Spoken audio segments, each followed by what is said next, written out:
to the first workshop of the Ambition Emotion program. I'm so excited to have you all here, so excited to get started, so excited for you to begin the endeavor of connecting with a mentor and learning about what you want to do professionally and then getting your foot in the door with professional opportunities. This workshop and this program in general is going to help you get to where you want to be as a young professional into your career. During this workshop, we're going to cover how to achieve success in this program, how to expand your network and begin having conversations with people that you want to surround yourself with, and how you can begin working towards a goal with your mentor. This specific workshop's all about how do I get my foot in the door with opportunities. This could be an opportunity for a job or an internship. It could be an opportunity to get mentored by somebody, to be an apprentice. It could be an opportunity just to learn from somebody else, to start setting up informational interviews and just building your network. Either way, this is about getting your foot in the door, because networking is not a transaction. It's not about, hey, I'm reaching out to you so that you can get me this. Like, don't get me wrong. Your end goal could be to ultimately land an internship, and that absolutely can happen, but that is not how it goes about. That's not how you go about doing it. You have to build a relationship. You have to build trust with somebody. You have to build a rapport with somebody. And you know what? It might come about. They might say, hey, my company's actually looking to hire somebody, or I know this person that you should connect with, and they make an introduction, and that leads to that next opportunity. You never know how this is going to work out, but the key is that you're not expecting it from the relationship. You're coming in grateful for whatever opportunity that can come about from this relationship with your mentor, and you make the most out of it. But I just want to say that our goal is about how do we get your foot in the door? How can we help you effectively make those relationships happen and get the ball rolling for you? So to get credit for attendance during this workshop, I'll be asking you 3 questions throughout the workshop for you to answer, and post your answers to these questions in the comments sections within 24 hours of this video going live. So if you're watching the Sunday night episode of this workshop, I'll expect you to have your comments made, your answers to the questions that we post by 8 p.m. on Monday. If you're watching the Monday night version, I'll expect your answers to be posted by 8 p.m. on Tuesday. And if you're watching the Tuesday version of this workshop, I'm expecting your answers to be posted by Wednesday at 8 p.m. After that, you will not get credit. Now, I'm not looking for a comment like, hey, my name is John Doe, I'm just checking in. That won't get you credit. I'm going to ask you specific questions during the workshop that I'm going to point out and say, hey, post your answer to this question below in the comment section. That's how I know that you will be watching, paying attention, and are engaged in the workshop. So I want to set proper expectations. This program will not guarantee you an internship. It will not guarantee you a job, getting promoted faster than your peers. Having that mindset will not lead to proper results. This is not a program that hands things on a silver platter. These are for students. This program is for students that want to take their career path and their career into the next level, to their college experience to the next level, because that's absolutely what this program can do for you. If you think like, hey, I'm going to sit back, do the bare bones minimum, not really like apply myself, you know, you're going to get the outcome that you put into it. But if you really apply yourself, you absolutely can get the outcomes that you want. I mean, I like to think about it as the law of attraction. If you come in expecting negativity, you will get negativity. If you're open to the positive, you will achieve positive outcomes. You will attract positivity to what you want to achieve. So I really want to encourage you to come in with an open mind and a positive outlook for what you can achieve, and the willingness to work hard towards getting there. Students who have gone through this program have landed jobs at places like Google and other Silicon Valley companies, Wall Street investment banks, prestigious PR and marketing firms, and major engineering firms. Absolutely, yes, that has happened many times for many students. But did those outcomes get handed to them on a silver platter? Absolutely not. It's all about what you put into this program and the outcomes that you can achieve. They absolutely are there. They are absolutely possible. You have no idea how this can come about and help you out in terms of your mentor. Treat this program as fuel to help you get to where you want to be. If you're already burning and going strong, this program can really help you accelerate. Imagine just like getting dumped a bunch of gasoline on your big fire that you're already building. If you're burning barely at an ember, let this program be a sliding point, a starting point for you to launch off. But if you think and you come in with the mentality that, hey, I'm kind of doing a couple things, but I'm kind of following the status quo of like, I just go to the annual career fairs and I apply on the online website and that's pretty much it. If you're coming in with that mentality and that you're not going to try to or be willing to open up and apply and do other things to help you get your foot in the door, this program you may struggle with, because we're going to teach you a lot of things and a lot of ways that you can go about getting your foot in the door and getting opportunities for yourself that are not the normal way. That's why this program is for the students that are really interested in taking their life, their career to the next level, because these are the tips that you are not taught in school, and the experts that we bring in, the guests that we bring in to these workshops have content, insight, and wisdom that they've utilized and explained it to within their books, within articles, within other pieces of content they've created that they've built an expertise on.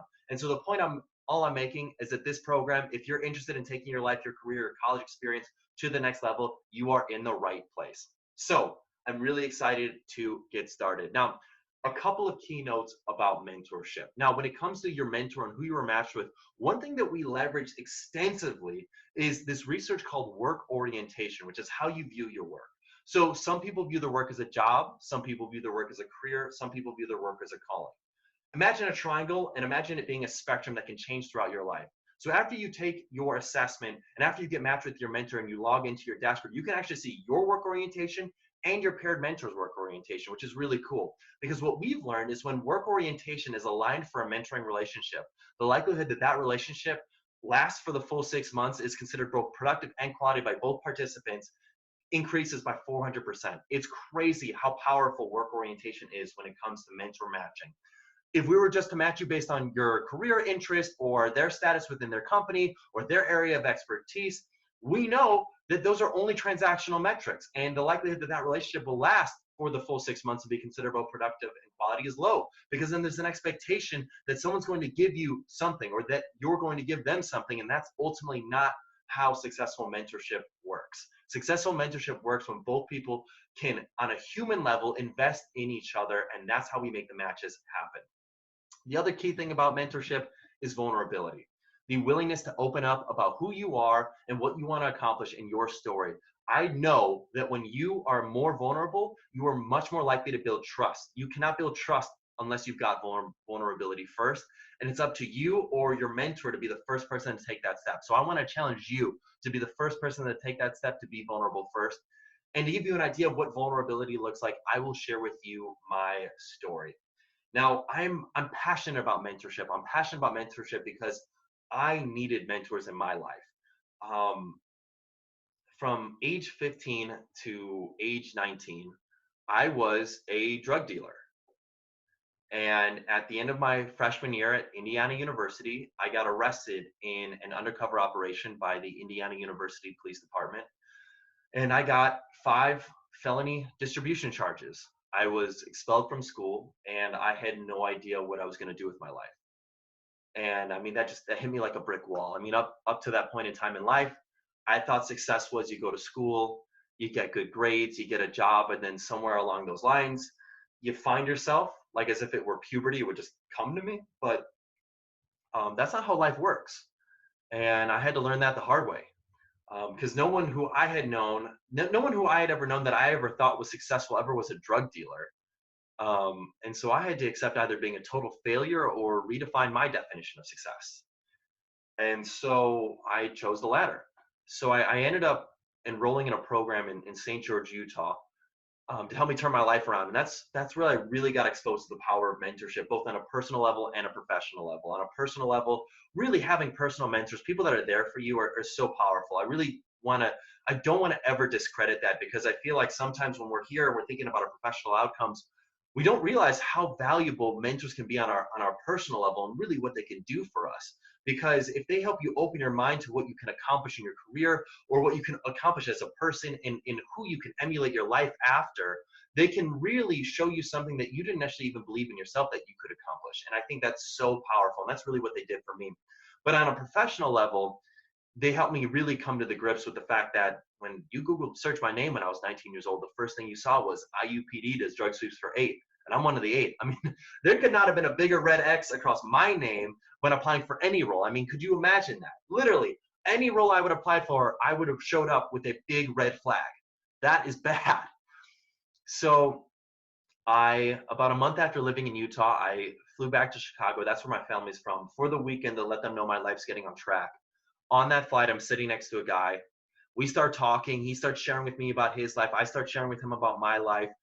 We hit it off. I take a keen interest in him. I'm actively listening. I'm sharing. I'm really trying to put myself into his shoes. And I'm really, most importantly, actively listening. I'm taking down notes. I'm following up on the things that he has to say. I'm really digging into his world because he loves to talk about himself. And I'm really playing into that. Well, it turns out he's the director of ground equipment for SkyWest Airlines. And by the time that that plane lands, he offers me an internship on the spot doing financial analysis for SkyWest Airlines. Boom. Like right on the spot. What an amazing experience. I mean, he took me under his wing. He didn't care about my background. He didn't care about what I had gone through or where I was going or the fact that I may even go to prison sometime in the next year. He took me under his wing and gave me a shot. And that was huge. And that's really where the whole idea for Ambition in Motion came from, was like the fact that opportunities could come out of the blue, that they didn't come from just applying on a website and people putting your resume in a background check system, and that, you know, maybe you get spit out with this opportunity. I learned that opportunities could come from just putting myself out there, being vulnerable, and taking a keen interest in somebody else and actively listening to them. And so I think that's such an important story to share with you, because it shows, I mean, my vulnerability, but two, it shows that opportunities can come from a wide array of places, and it doesn't matter where you're coming from, it matters where you're going. And if you believe that you can achieve what you want to achieve, you absolutely can achieve it, but you have to put in the work to go and get there, and you have to be willing to be vulnerable with people. Don't hold all your failures, your mistakes close to the chest because you think people will judge you. Put them out into the world, because ultimately people will give you opportunities and they will believe in you if you let them. So that's something that's extremely important and extremely helpful for this workshop that I really wanted to share with you. So now that I've shared my story with you, I am excited for you to embark on your mentor relationship. And I hope that me being vulnerable with you, maybe it inspired you to be vulnerable with your mentor. Hopefully it gave you the confidence to be comfortable with your mentor. And at minimum, hopefully it just gave you the confidence to be comfortable with yourself and who you are and where you want to be and where you're going. Now, for this mentor program, there are 3 keys to success in this program. That is honing your strategy, your story, and your state. Now, I said those in reverse order of importance. And I'm going to elaborate a little bit about why each one of these are so important in terms of being successful in this program. In terms of your story, in terms of your state is your physical being, your physiology. Like, how are you physically right now? Are you like in a peak state? Are you ready to go? Are you jumped up, pumped up, ready to jam? Are you coming into this mentor meeting like, man, I'm about to take on the world and I'm ready to go. I'm excited. I'm amped up. Or are you hunched over? Are you in a bad body language, bad posture, in a bad mood? Something bad happened during the day. You're tired, exhausted, stressed out, whatever. If you're coming in with a negative state, I can promise you you're going to have a bad relationship. Your first impression is everything. Your first impression is everything. If you come in a negative attitude because you've had a bad day, I can promise you the relationship is not going to get off to where you want it to be. But if you come in with high energy, you come in like, hey, I'm pumped, I'm excited to learn from you, I'm excited to learn your story, I'm excited to ask you questions, I'm excited to share knowledge with you and have you ask me questions, I'm excited for this relationship to begin. If you come in with that mentality, you will have a great and positive first impression. Now, there's a couple ways that you can go about doing this.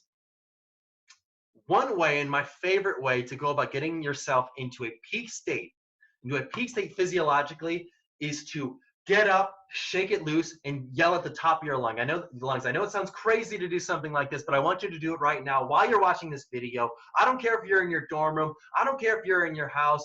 I don't care where you're at. I want you to stand up, and I want you to shake it loose. I want you to shimmy. I want you to let it go. I want you to scream at the top of your lungs. Just go, yeah! Just let it loose. Let it out. Let it go. Because here's the thing, when you do this, you're releasing endorphins in your brain that make you feel excited, that make you feel energized, that make you feel good, that make you feel confident, that make you feel like I am here and ready to take on the world. And when you do this, you get yourself into a state ready to be in a good mood, to leave a good impression. So I don't care what's going on with your world. If you get yourself into a state physiologically conducive to being successful, get your body language on point, you are going to be successful. Promises on that. The next key is your story. So what is the story that you tell yourself?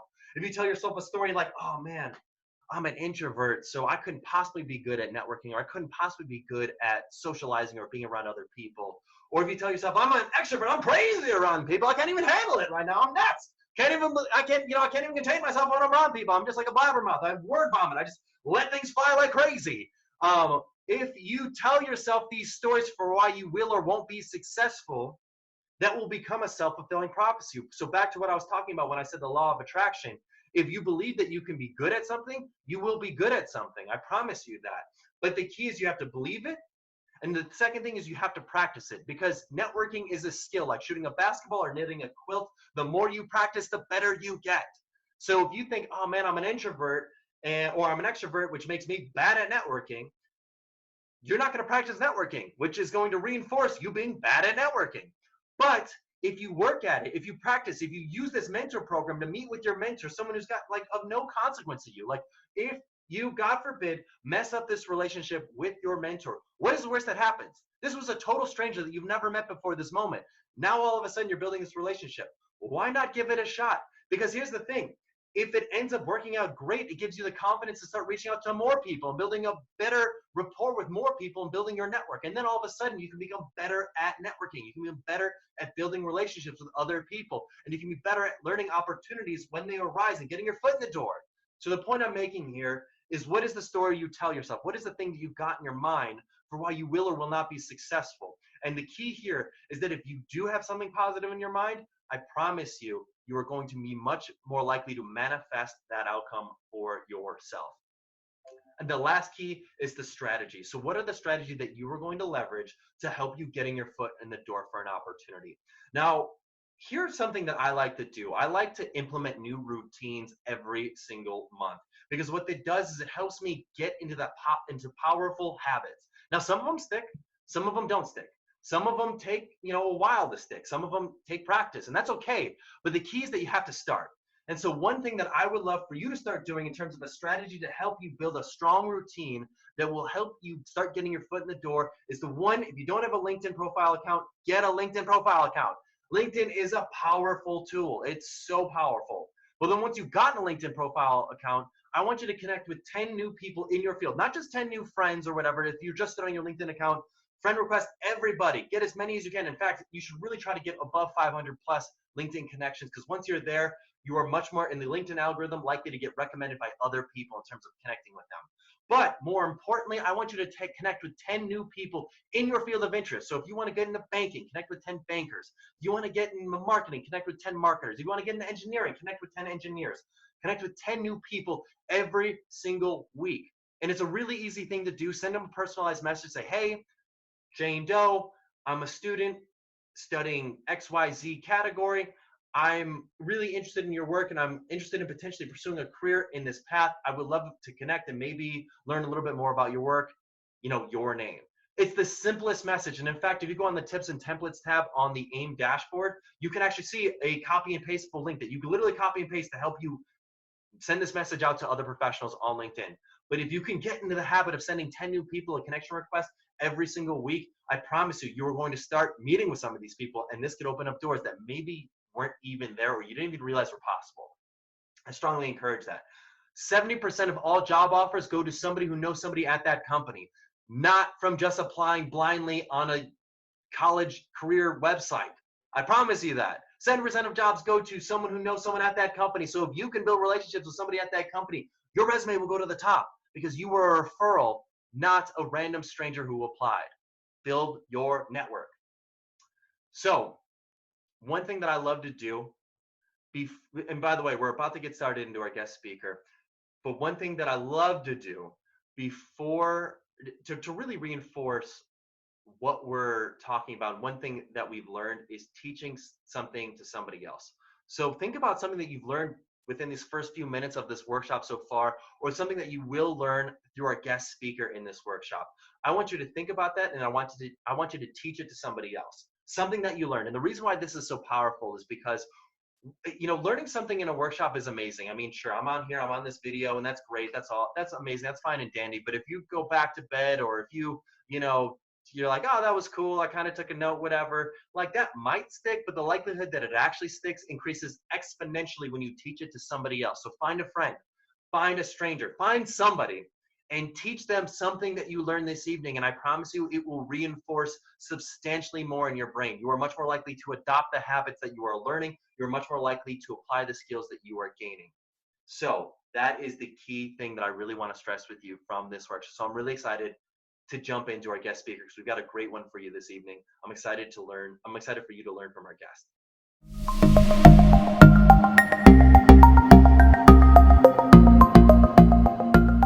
Hey everybody, welcome to our workshop this evening. I'm so excited to dive into our topic of how to get our foot in the door for professional opportunities. We're in a very strange time period. We've got COVID. We are trying to get our foot in the door. Maybe we're trying to do it virtually. Maybe we're trying to do it in person. I don't know. There's just a lot of things going on. There's a lot of newness, and it's not particularly clear what is the best way to go about getting our foot in the door. Well, fortunately, we've got an incredible guest with us here this evening. We got Dawn Savage. Dawn plays a key role in the development of client relationships and pursuit strategies for complex projects that matter. Dawn specializes in connecting people and ideas, leading strategies to position for, pursue, and win complex work with state and local government agencies, and developing strategic partnerships to address market and client-specific needs. Dawn is currently the Business Development Director for ICF. Dawn, thanks for being here.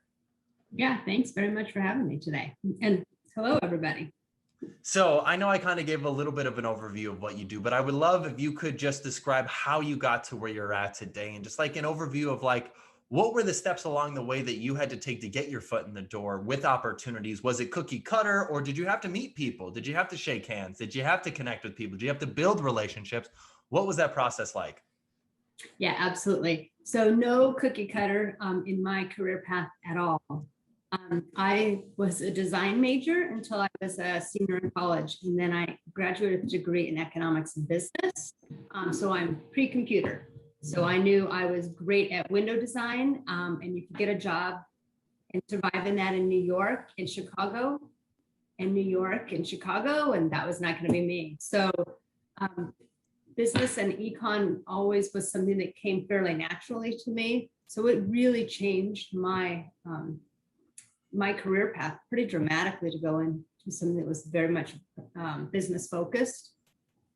My career path has absolutely been just networking and meeting people. Part of who I am is to ask questions. I'm just naturally curious, and that has served me very well, both in terms of finding work, being able to open doors, making changes in my career path, and also within my own company. It's enabled me to be much more successful and to take different opportunities within my own firm that either were very well defined or more often than not were not very well defined. Ooh, I love that a lot. I feel like that's something that I hear from a lot of leaders, of recent graduates, of not necessarily their complaints, but one of the biggest challenges that I'll hear is the problems are not necessarily black and white, where it's like, here's the problem, I need you to solve it. A lot of times there's a lot of ambiguity in the challenges that a leader is facing, and they just need you to fix it. And up to this point in time in our lives, if we've been a student, it's like, here's a project for a school assignment. It's very clear what the problem is and what we need to do to solve it. And boom, we go out and solve it. And that's fine and dandy, but most business problems are not that clear. More often than not, they're ambiguous. I loved how you also talked about the natural curiosity that you had to ask questions. I think if a lot of students are hearing that, I guess what I'd be curious to know is, what does that mean to you, Dawn? Like, what does natural curiosity mean, and how can you really lean into that curiosity at work? So I have worked in engineering firms. I work right now in a management consulting firm. I am neither an engineer nor a management consultant. So for me to feel like I'm going to be effective, I always feel like I need to understand. I need to be able to talk about what my firm and my coworkers do, at least at a base level. And my base level may be a little bit more detailed. So for me, that was always trying to understand, what is it that we actually do, and not just, oh, we build a bridge, for example. Well, that's great. I wanted to understand, how did all of the various elements and the different disciplines contribute to that? What did that really look like, so that I could visualize it, which then would enable me to talk about it, or to write about it, or to converse with somebody else about it, so that I could introduce my firm to other people. When I was just talking to my friends, I could tell them what my company actually did. I mean, in some respects, it's very simple, basic things that you can then build on and grow from there. And I've never been a place where everybody expects you to know everything. That's not the expectation when you go into a firm. And then also as you grow and get deeper within a firm, there's an expectation to know everything. So that natural curiosity has opened a number of doors I didn't even know existed. I love that. I think Simon Sinek has a video where he says, be the dumbest person in the room. And I know that sounds super counterintuitive, but if you are the dumbest person in the room and you are willing to ask questions, you are much more likely to gain clarity. And Simon talks about how he was consulting for this company and the team was talking in a bunch of jargon and anecdotes and acronyms. And he would just constantly jump in and say, hey, I know I'm really slow to the table. Could you just define what does this acronym mean?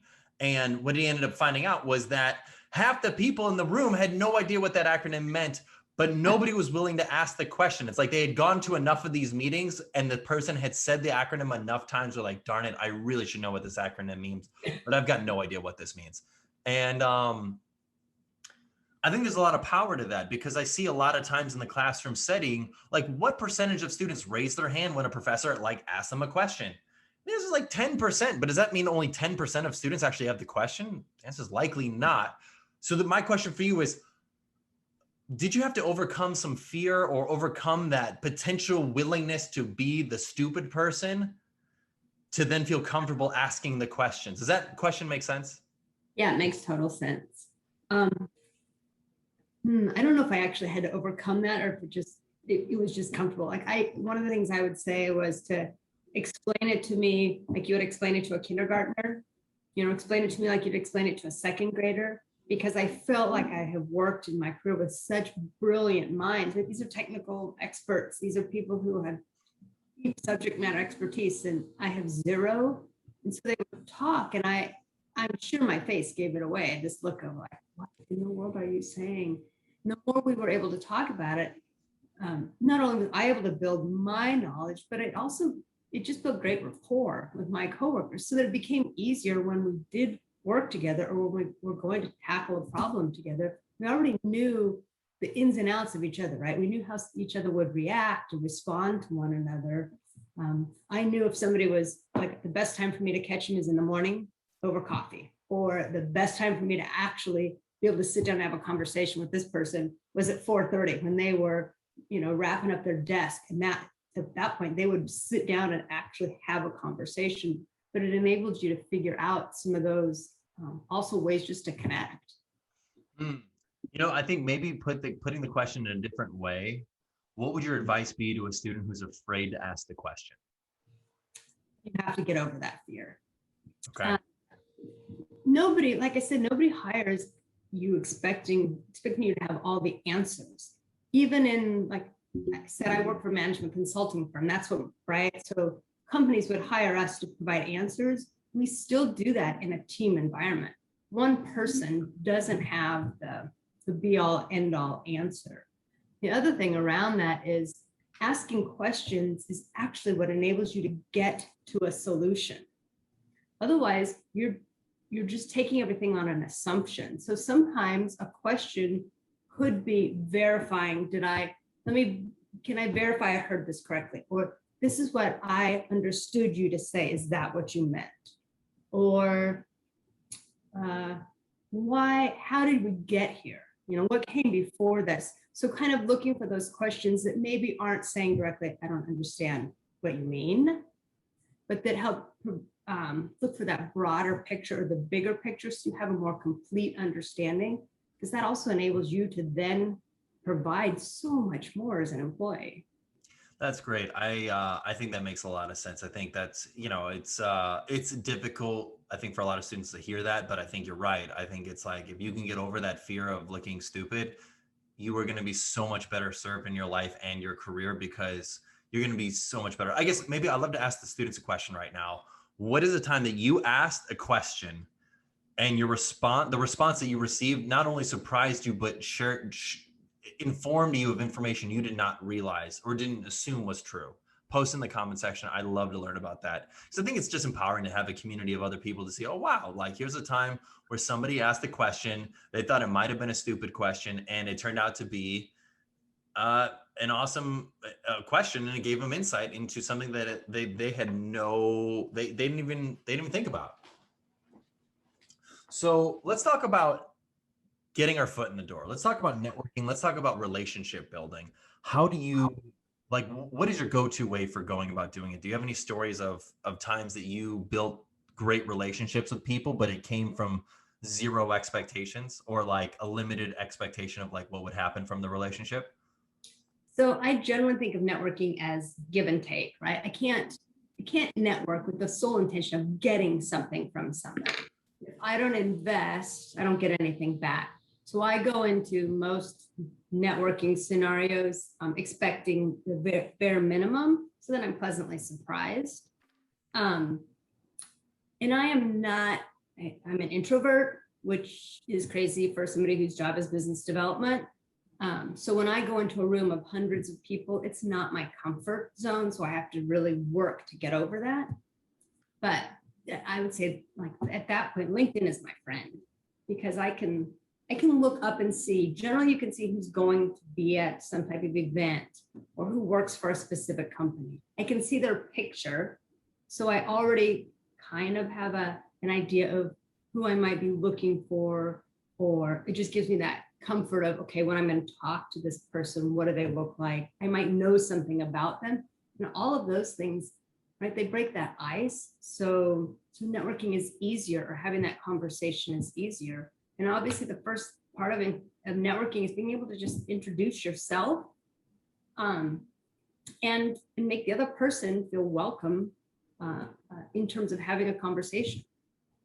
How do you set yourself apart? Like, how do you suggest students set themselves apart? Because I would imagine, like, if I'm doing a virtual webinar with a recruiter for a major company, let's say I'm really interested in working for Deloitte, and they're doing a webinar, the head recruiter's there's a bunch of people in a Zoom room, and you're just one of a million students in the sea of people trying to vie for the attention of this one recruiter.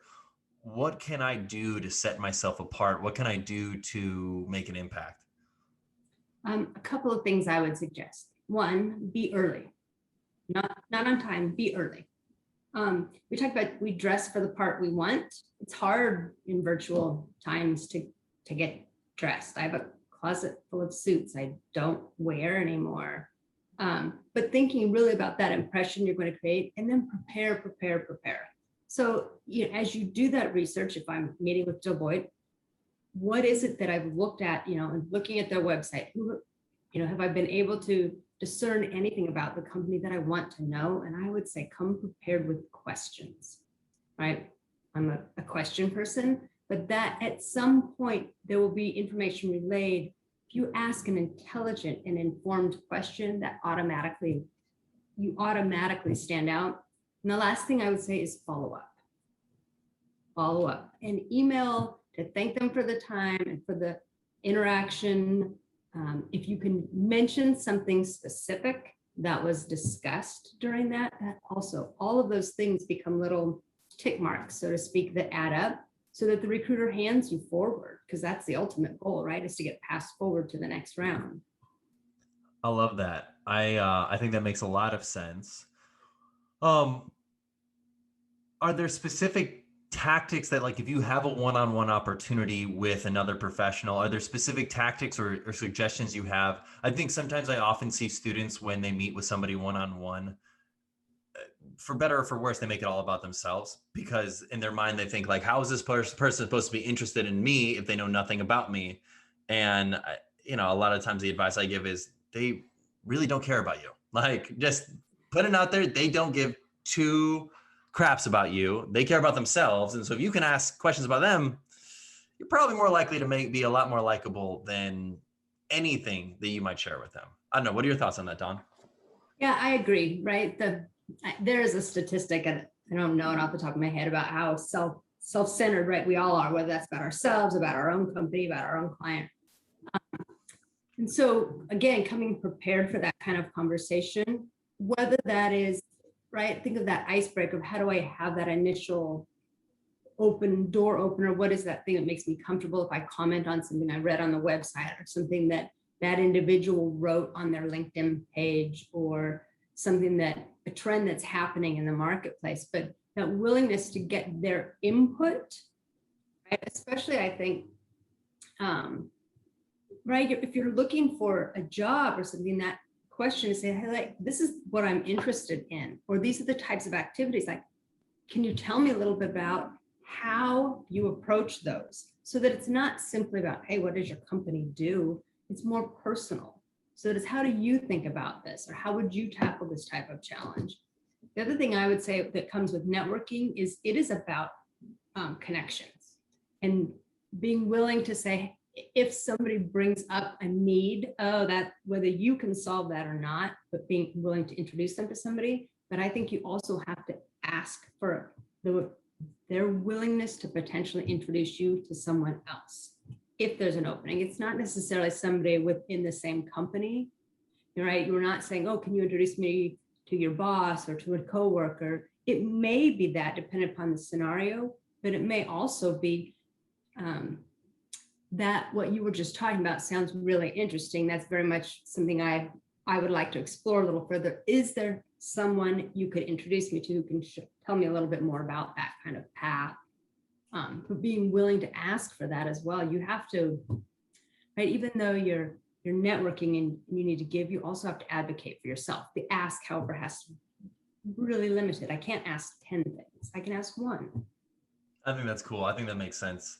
Don, I'd love to transition a little bit to adversity. I think so often it's easy to kind of share the success stories of like the Bill Gates, how I became a billionaire overnight. Like, nobody wants to hear about that. They want to hear about the trials and tribulations, because the adversity is what makes you interesting, and it's the relatable parts of you. So I would love to ask you, in your life, when it came to getting your foot in the door, did you ever have to face any adversity? What was something you really struggled with to get your foot in the door with? Maybe it didn't work out the way you wanted to, or maybe it did, I don't know, but I would love to hear a story from you of just adversity and how you overcame it. Sure. I think we all have these stories. So I have been at my current firm for 10 years. And I was about 7 years in. I was one of the most senior people in my department. And my boss was taking a really big promotion. From my vantage point, her role was my role. Like I made the most sense. I had the most experience. I had been in this position longer. I had a good broad overview of the team themselves. I had managed staff. I had the largest territory, blah, blah, blah. In my mind, all these things added up on one side of the ledger. And I was passed over and I was crushed. My boss came to me very directly and we talked about it. And I struggled in the moment tremendously. And I asked 2 days later, I asked like, hey, can we talk about this further? I wasn't changing her mind. I wasn't going to change her mind. Initially, that was my initial reaction. Like, oh my gosh, how do I change her mind? I wasn't going to change her mind. When I could step back, all I could do from that was to figure out why I was passed over and what could I take away from that. So in the why, understanding the why, were there skill sets that I needed to develop? Were there areas of growth still for me? What was it specifically that I needed to respond with to ensure I would be in that position in the future? That if that was the path I wanted, I was in a position to take that and to choose it. What were some of those learning lessons? I'd just be curious to know. And maybe they were learning lessons that this is not the type of person I want to be, or maybe the learning lesson was, okay, there are some things that are about my there are some blind spots that I have that I did not know that now I do know, and I can now work on that, or a combination.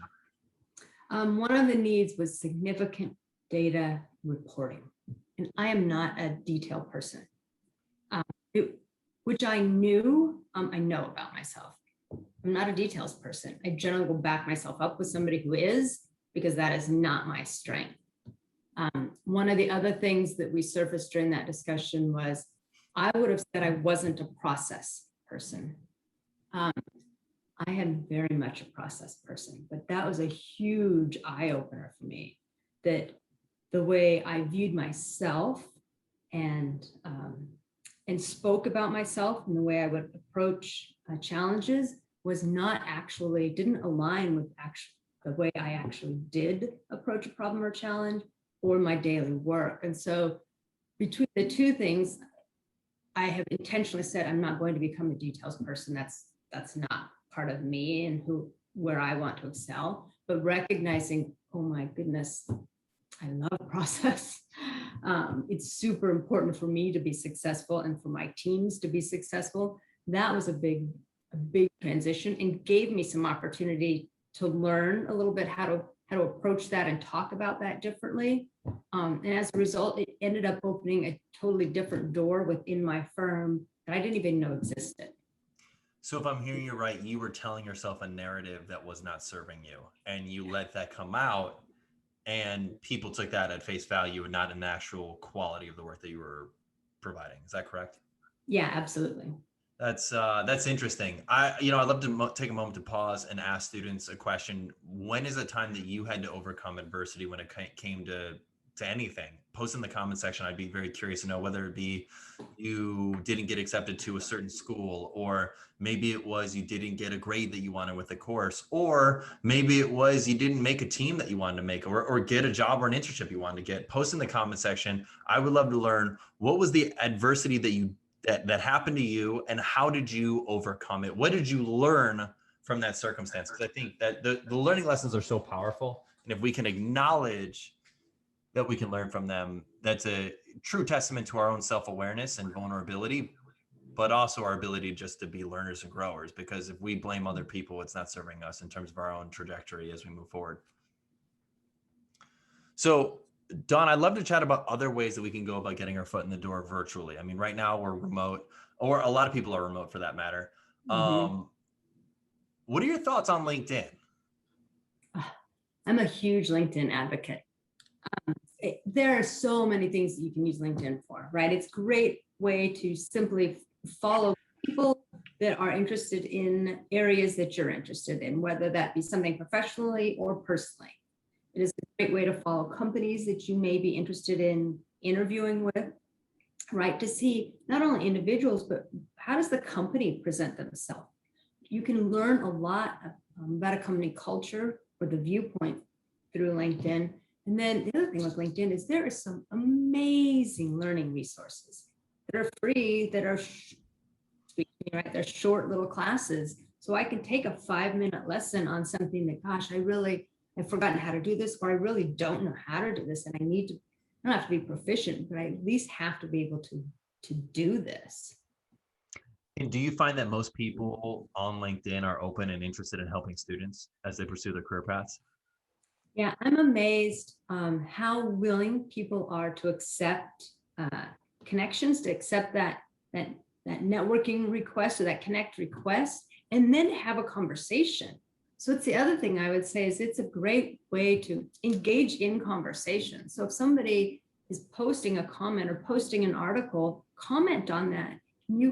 It's amazing to me how you can end up with a full conversation with somebody actually picking up the phone, to have more than a back and forth once or twice on LinkedIn. That's not going to happen every time, obviously, but it becomes a way to build that comfort talking to somebody new, but also to potentially open a door and for networking or for a different opportunity as well.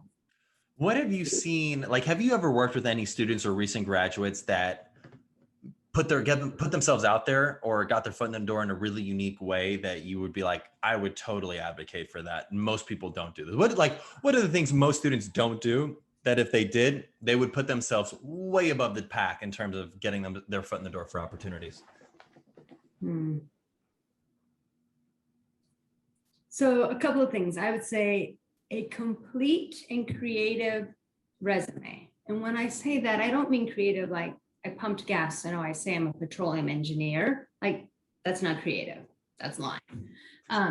But a resume that talks about how would you take what you've learned, either whether in classwork or volunteer work, or if you've had an internship or some type of on-campus activity or whatever, how are you going to take that and how do you want to apply it? I also want to see what kind of company culture are you looking for, right? Do you want to work in a place that's really formal and structured?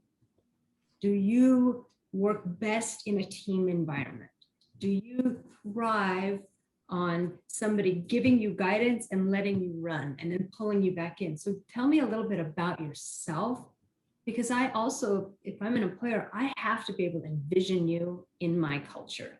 And I don't want to waste my time, and I definitely don't want to waste somebody else's time. If you can immediately say, hey, this is not going to be a good fit. Like, we are a super straight-laced, button-up firm, and you want to be able to work from home 3 days a week, that's right.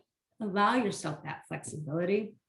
The other thing I would say is it never hurts you, never hurts you to follow up directly anytime you've submitted a resume. You know that my company does, I know we have an auto-generated, hey, we've got your resume, thanks. Great. Follow up. Don't simply accept that as good enough. You may take a little sleuthing, but generally on most companies' websites or by LinkedIn, you'll be able to find somebody in recruiting or HR to actually follow up with if they've got a job posting you're specifically interested in. The other thing is use LinkedIn. When you see somebody at the company you want to work and you've seen a job, I would encourage you to reach out to somebody on LinkedIn and say, hey, I saw this job posting. I'm interested in it. Can you connect me to somebody to learn more about it? Ooh, I like that. I'd also love to learn, what are your thoughts on informational interviews? What would your thoughts be of going to somebody who's in the role that they're hiring for, something similar to that, and you saying, hey, I saw this job posting. I'm interested in it, but I'd love to learn more about the company and the culture. Would you be open to having a quick 15-minute conversation? What are your thoughts on that? Yeah, I think informational interviews are great. I think they're best done in advance of the job posting. So if you know this is a company I'm interested in, or this is a role I'm interested in, then I think they're fantastic. And the reason I think they're fantastic, there's a couple of reasons. One, you get comfortable talking to somebody about what you're interested in this, what the role you're interested in. It also allows you to ask, again, for a connection to 2 or 3 other people. Can you introduce me to somebody else outside your firm who has a similar role? Can you introduce me to somebody else inside your firm who maybe has been there less time, who's been there more time, who's had a very different experience, whatever the case may be. I like that.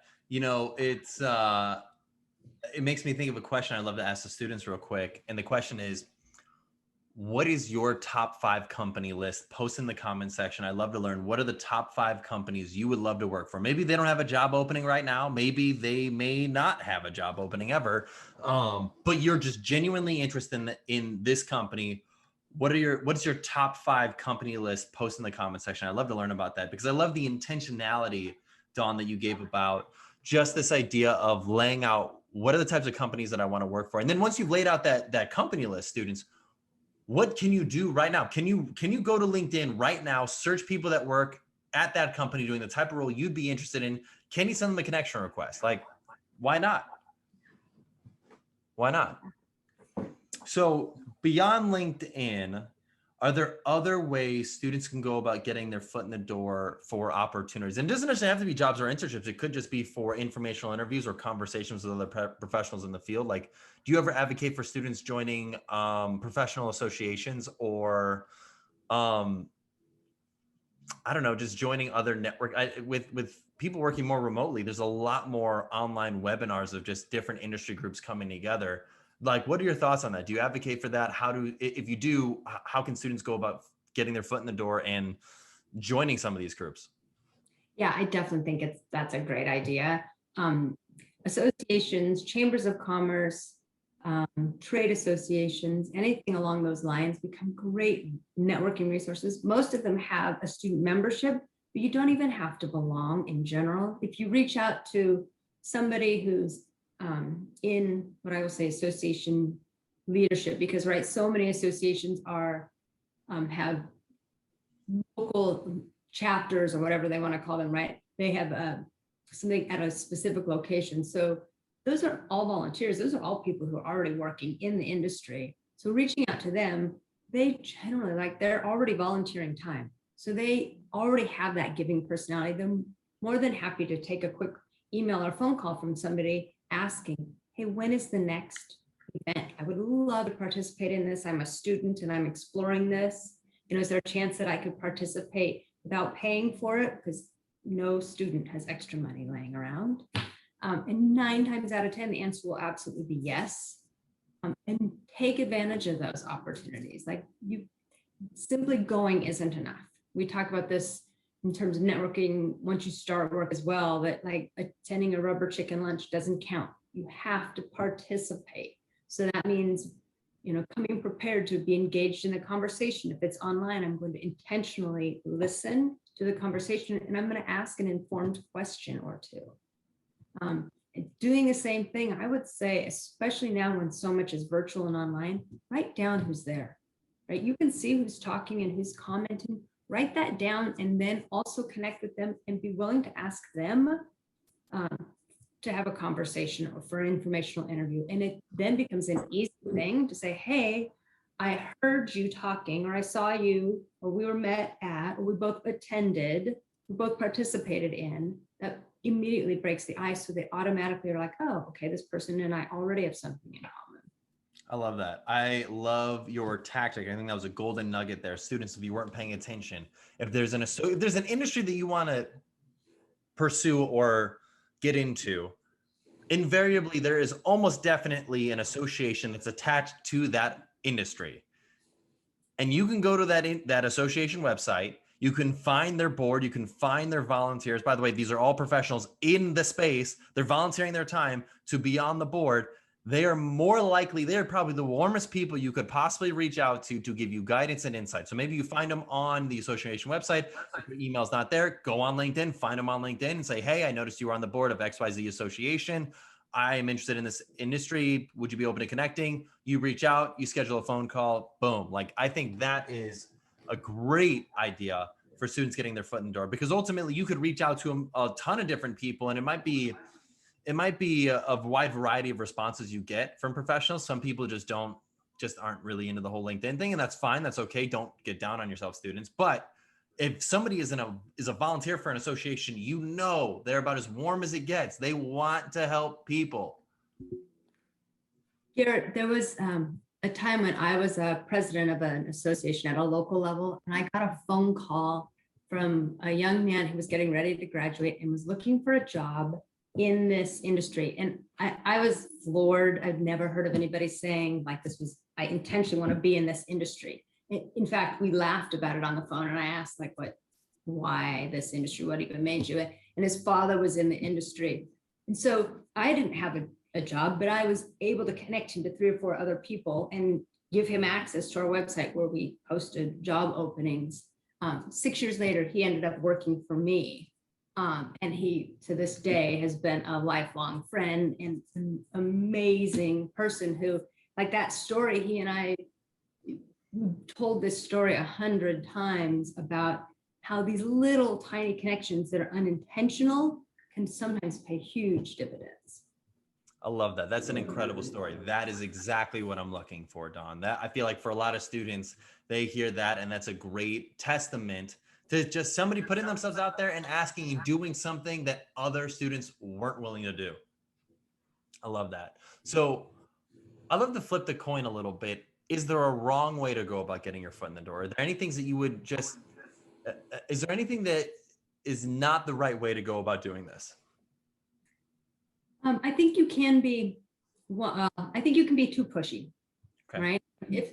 If somebody has said, hey, I don't have an opportunity at this point, I can't take a meeting at this point, ask when you can follow up, and then follow up at that time frame, not before.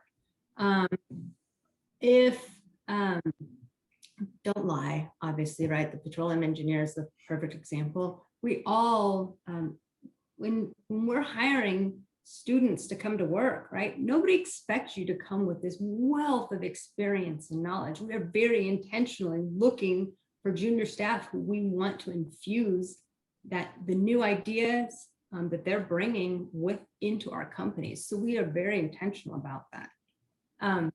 The other thing I would say, like, not to do is like, don't be late. Don't make an excuse for why you couldn't make something. Don't cancel unless you absolutely must, right? There are certainly cases, but don't cancel, because unfortunately you're canceling and somebody else didn't cancel. So, basic, I would say the don'ts are pretty simple, basic elements that sometimes we forget. And I think especially now when everything is so virtual, it's easy to forget that impression still matters. Oh my gosh. No, that's so true. I chuckle because I think of, there's this silly YouTuber who, what he does is he prank calls like department stores, and he pretends like he's an employee of the store. And he's like, hey, this is Jordan. I can't make it in tomorrow for work.